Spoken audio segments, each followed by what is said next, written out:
Bismillahirrahmanirrahim.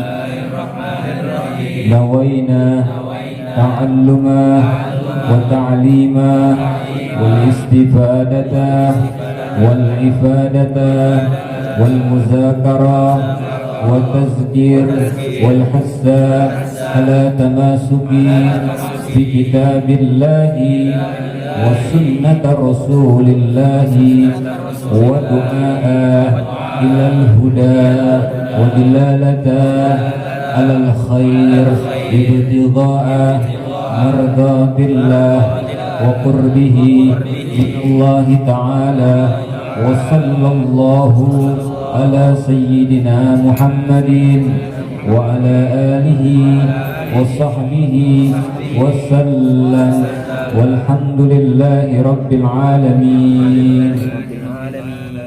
Bismillahirrahmanirrahim. Alhamdulillahi rabbil alamin. Wassalatu wassalamu ala sayyidina wa habibina wa maulana Muhammadin wa ala alihi wa ashabihi wa ummatihi ila yaumiddin, amma ba'du. Allahumma salli wa sallim wa barik ala sayyidina Muhammad miftahi babi rahmatillah adada ma fi ilmillah salatan wassalaman daimaini bidawami mulkillah wa ala alihi wa ashabihi wa mawala. La hawla wa la quwata illa billah. Hadirin hadirat segenap jamaah Majelis Ta'lim Al-Kalam yang dirahmati Allah Subhanahu wa taala. Mudah-mudahan bertemu dan berkumpulnya kita malam hari ini Allah Subhanahu wa taala menjaga dan memelihara kita semua dari fitnah, bala, wabah dan musibah lainnya. Amin ya rabbal. Dan mudah-mudahan kita semua dikumpulkan di dunia, nanti kelak kita kembali dikumpulkan di yaumil qiyamah satu lantai bersama Nabi kita Muhammad sallallahu alaihi wasallam. Amin ya rabbal alamin. Saudara-saudara sekalian yang berbahagia, alhamdulillah wa syukurillah, pada malam hari ini kita berada di malam Jumat kedua di bulan Muharram di tahun yang baru 1442 Hijriah. Mudah-mudahan tahun ini menjadi tahun yang terbaik buat kita dari tahun sebelumnya. Baik dari sisi ekonomi, baik dari iman dan Islam kita, baik dari peningkatan kualitas ibadah kita kepada Allah Subhanahu wa ta'ala. Saudara-saudara sekalian, bicara Muharram, tertera di dalam Al-Quran, Allah Subhanahu wa ta'ala berfirman, inna iddatash syuhuri indallahi isna asyara syahran fi kitabillah yawma khalaqas samawati wal ard minha arba'atun hurum. Ketika Allah menciptakan langit dan bumi bersama isinya, dan juga Allah menciptakan bulan-bulan di dalam 12 bulan yang ada, tetapi ada 4 bulan yang dikatakan minha arba'atun hurum, 4 bulan yang mendapatkan nilai plus di hadapan Allah Subhanahu wa ta'ala. Pertama bulan Muharram, kemudian bulan Rajab, lalu bulan Zulqa'dah, kemudian bulan Zulhijjah. Nah, bulan Muharram salah satu bulan yang dikatakan bulan yang dimuliakan oleh Allah Subhanahu wa ta'ala. Dan juga Muharram ini bulan yang penuh dengan sejarah, terutama di tanggal 10 dari bulan Muharram. Sejarah penciptaan manusia pertama di muka bumi ini. Siapa manusia pertama? Nabi Adam. Adam mana? Nabi Allah Adam alaihis. Kalau yang Allah ciptakan makhluk pertama di muka bumi siapa? Siapa? Ini kan bicara manusia yang diciptain pertama kali. Kalau makhluk pertama kali siapa? Ngedik serem gue ngeliatnya.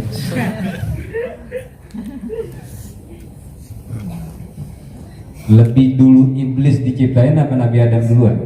Iblis. Iblis. Tahu dari mana?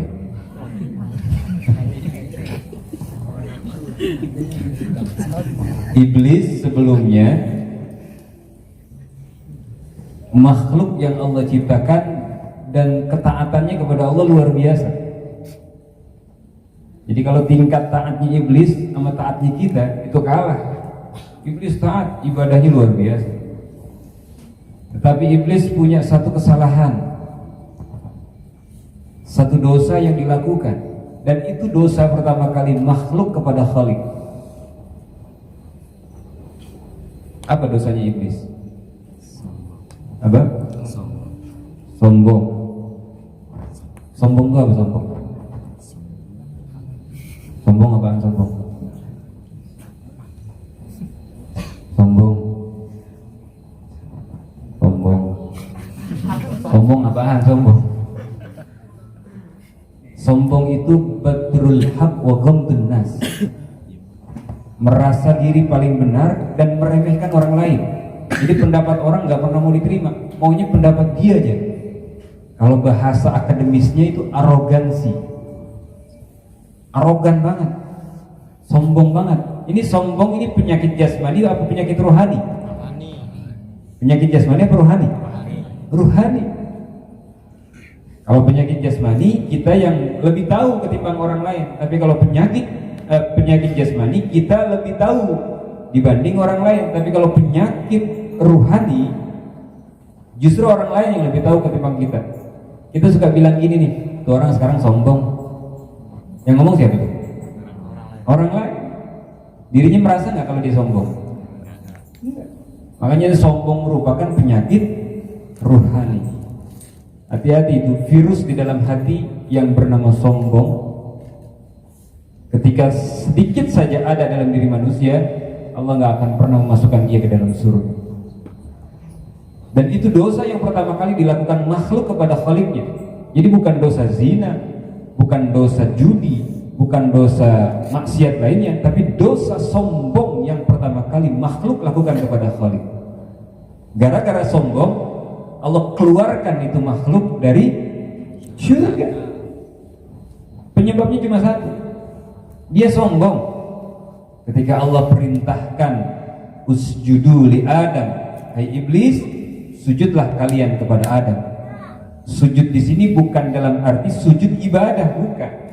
Sebab kalau sujud ibadah itu hanya kepada Allah, nggak boleh kepada makhluk, haram hukumnya. Sujud dalam pengertian di sini kata para mufassirin adalah menghormati Nabi Allah Adam. Kayak kita cium tangan sama guru, cium tangan sama orang tua, tandanya apa?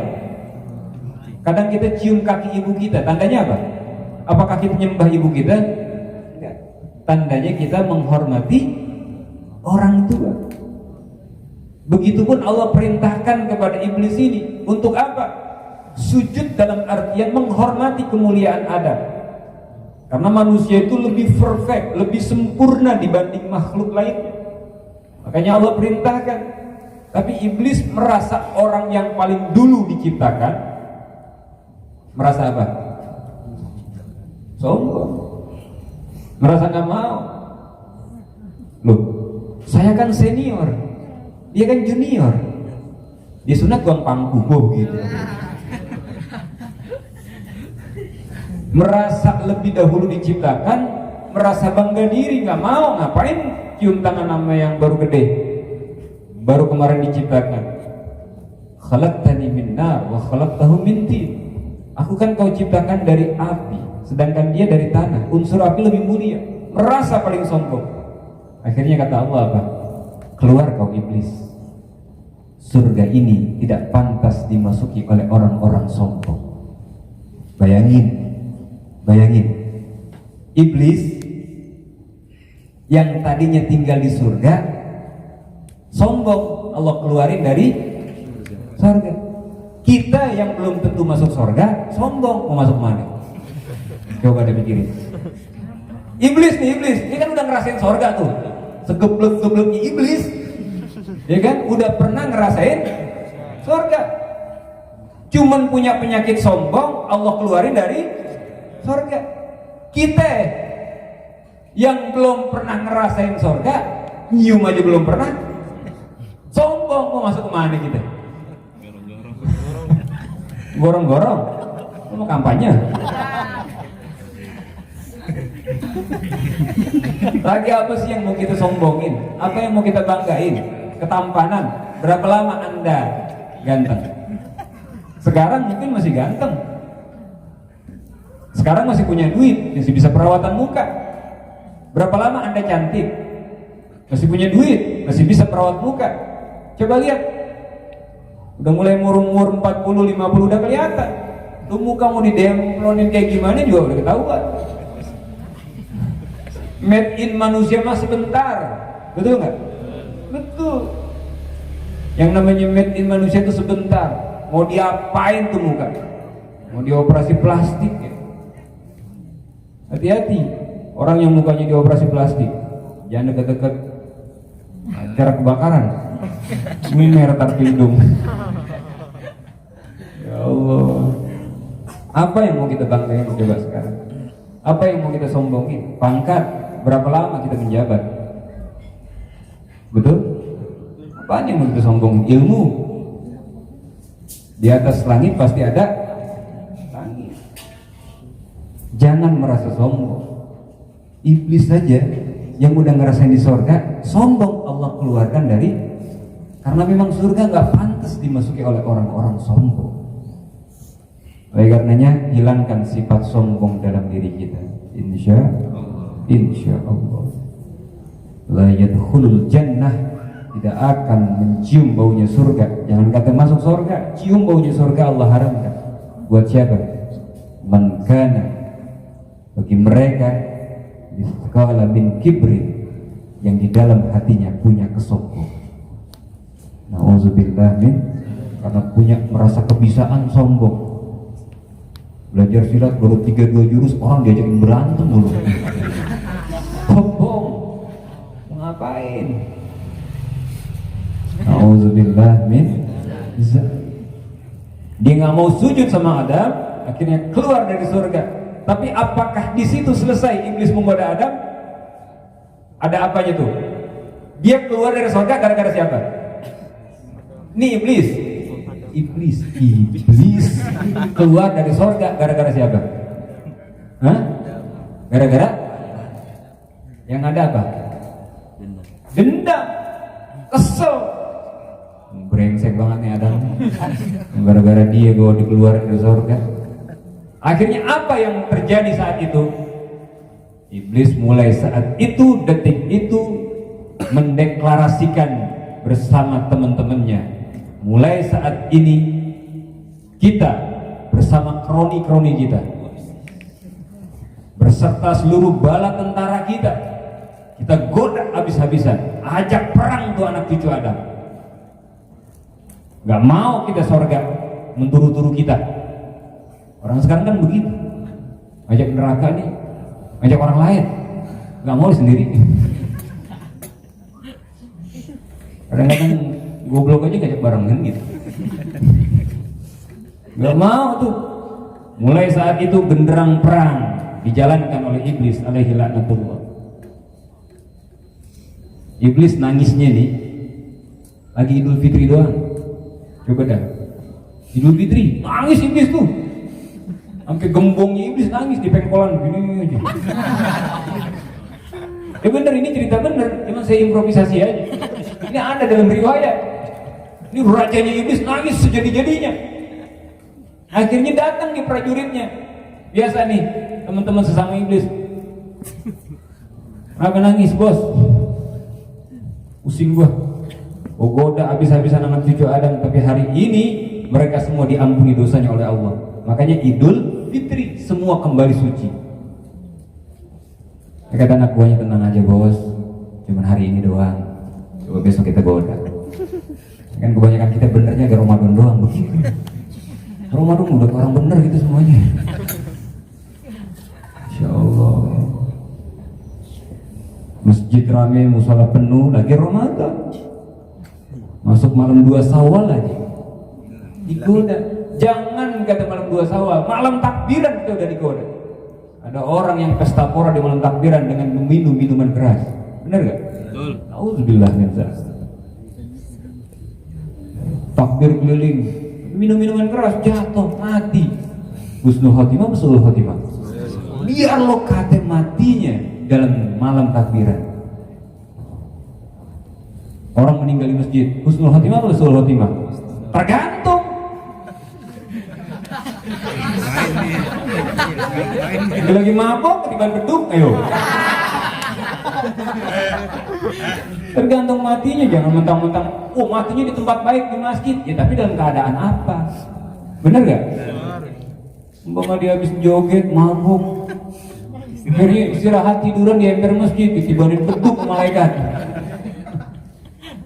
Belum tentu biar kata matinya di tempat baik, betul gak?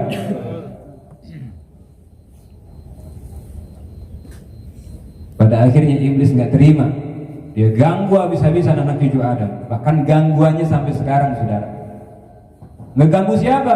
Ngeganggu orang yang benar dibikin hancur, orang yang hancur dibikin tambah hancur. Itu iblis tuh. Hati-hati. Jin, syaitan.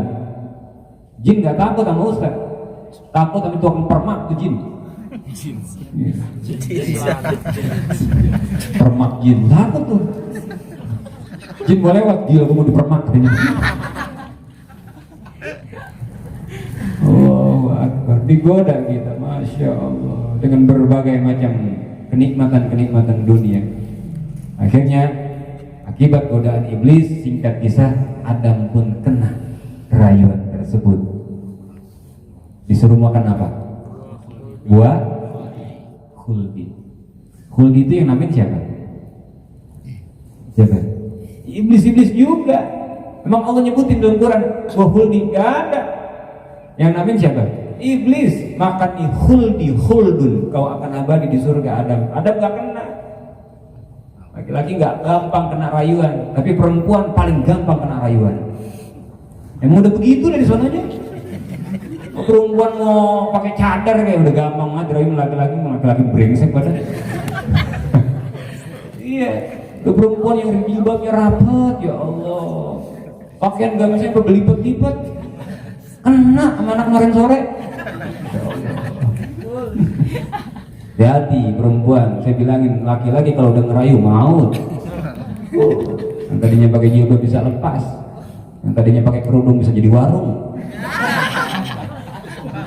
Paham tuh maksud gua? Iya, hati-hati. Pergong doang lo kelihatan. Kamu aja kena ya, brengsek banget malah. Adam nggak kena digoda sama iblis. Nyerah iblis kagak. Yang digoda siapa? Bininya. Bininya baru mendorong-dorong, udah bang makan apa bang? Masa saya doang di surga sendirian? Saya kan pengen juga bertemu sama abang. Makan tuh. Akhirnya apa? Lepas pakaian surga. Dia menzolimi dirinya, Allah turunkan dia dari surga. Turunnya kemana? Kemana? Dunia. Dan diturunkan nggak di tempat yang sama, di tempat yang berbeda. Adam diturunkan di mana? Di mana? Lu belajar sejarah kan? Adam diturunin di mana? Di India. Lalu Hawa diturunkan di Jeddah. Orang Indonesia nyebutnya tuh Siti Hawa. Makanya anak perempuan kebanyakan dinamain depannya Siti. Kalau di Arab tuh sebenarnya Siti. Siti itu Sayyidah. Jadi nyebutnya kita tuh Siti. Diturunkan di tempat yang berbeda. Singkat kisah, lama mereka nggak ketemu. Bayangin, Adam nyariin Hawa, Hawa nyariin. Sambil tuh Adam berdoa, Rabbana zalamna anfusana wa illam taghfir lana wa tarhamna lanakunanna minal khasirin. Adam habis baca doa manggil Hawa, wah. Hawa juga begitu, Adam. Udah berdoa doang. Bingung. Akhirnya terjadi di bulan Muharram, tepatnya di tanggal 10, Allah pertemukan keduanya di sebuah padang yang bernama Arafah. Makanya Arafah dikenal dengan pertemuan. Di situ semua seluruh dunia kumpul jadi satu di tanggal 9 yang kata Rasulullah al-hajjul arafah. Haji itu ya tempatnya di sebab semua ketemu tuh. Mau yang kulit putih, yang kulit hitam, yang belorok, megang selap. Wah, iya bener. Seluruh dunia kumpul di satu tempat tuh namanya Arafah. Dan pakai pakaian ihram. Kalau laki-laki nggak pakai apa-apaan lagi, daleman nggak boleh pakai daleman, pakai CD nggak boleh. Kalau udah pakai pakaian ihram, nanti kalau umroh, kalau haji nggak boleh tuh. Kalau pakai daleman kena apa? Kena denda. Jadi kita cuma pakai dua helai itu, yang satu buat ikat ke pinggang, yang satu buat kumpul jadi satu. Bayang, ada teman saya begitu lagi sembahyang, pas sujud dilangkain orang hitam. Pas bangun dari sujudnya, lah irang.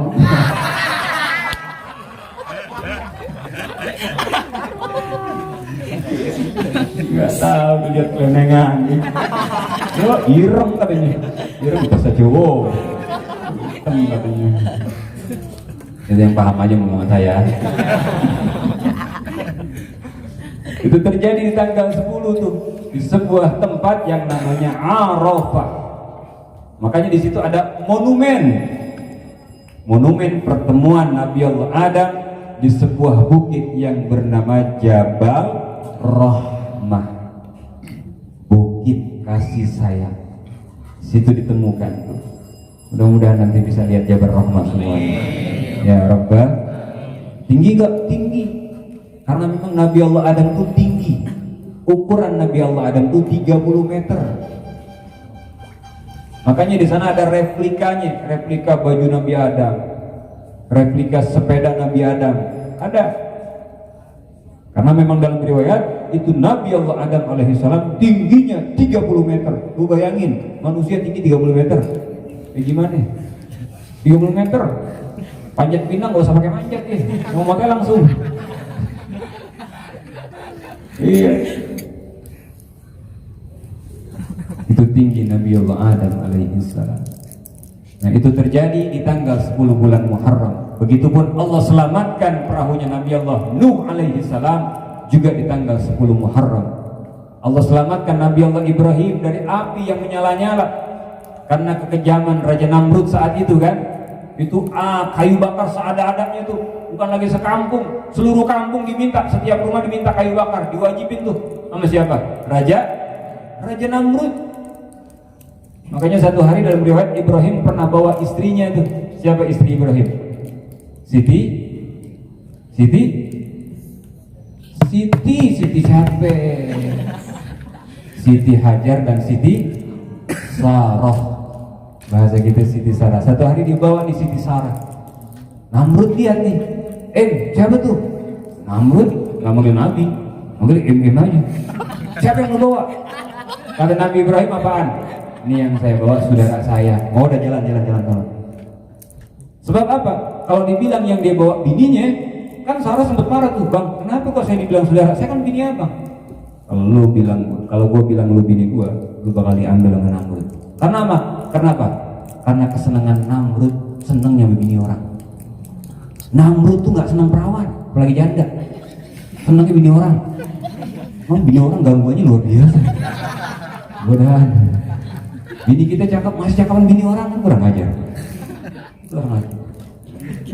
Namrud tuh.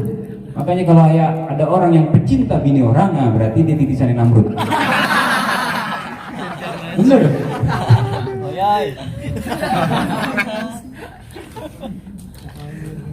Begitu dibakar Ibrahim, Allah katakan dalam Al-Quran, ya nar kuni bardan wassalaman ala Ibrahim. Kalau dalam bahasa Arab ini dikatakan, ya nar, wahai semua api yang ada saat itu, kuni bardan wassalaman. Untung Allah mengatakan apa?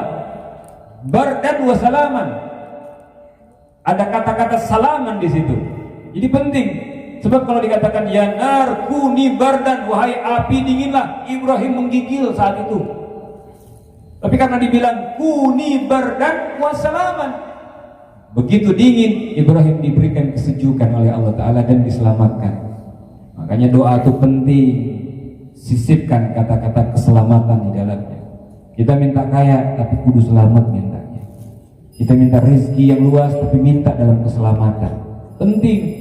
Jangan minta duit, ya Allah minta duit yang banyak tapi nggak ada disisipkan selamat, bahaya nanti. Dapat duit banyak tapi habis digebukin orang gitu, nggak enak. Benar nggak? Minta keselamatan di dalam kehidupan kita. Diselamatkan Nabi Allah Ibrahim terjadi di tanggal 10 bulan Muharram. Kemudian Allah Subhanahu wa Ta'ala memperlihatkan kebesarannya, tanda-tanda kemahakuasaannya di tanggal 10 bulan Muharram. Kisah Muharram itu luar biasa, yang terus menerus kalau kita ungkap tidak ada habisnya. Dan bahkan orang-orang kita menyebutnya Muharram itu dikenal dengan lebaran anak-anak yatim, terutama di tanggal 10 bulan Muharram dikenal dengan hari Asyura. Ya, kalau wong Jawa itu hari Suro. Biasa mereka tuh ada yang nyuci keris, ziarah di makam-makam wali, nyuci pusaka-pusaka tuh. Ada yang kungkum, ada yang berendam, itu banyak. Ini lagi ziarah di makam para wali itu luar biasa. Yang nyuci keris, ya, yang batunya bertuah dicuci nih. Karena ini hari Asyura itu hari yang luar biasa, sesuai dengan keyakinan mereka. Selama mereka tidak mempercayai terhadap makhluk itu yang memberikan pertolongan dan kekuatan, hanya Allah. Kalaupun makhluk itu memberikan pertolongan, itu karena Allah Subhanahu wa Ta'ala. Jadi makhluk itu nggak ada apa-apanya, semuanya atas izin Allah Subhanahu wa Ta'ala.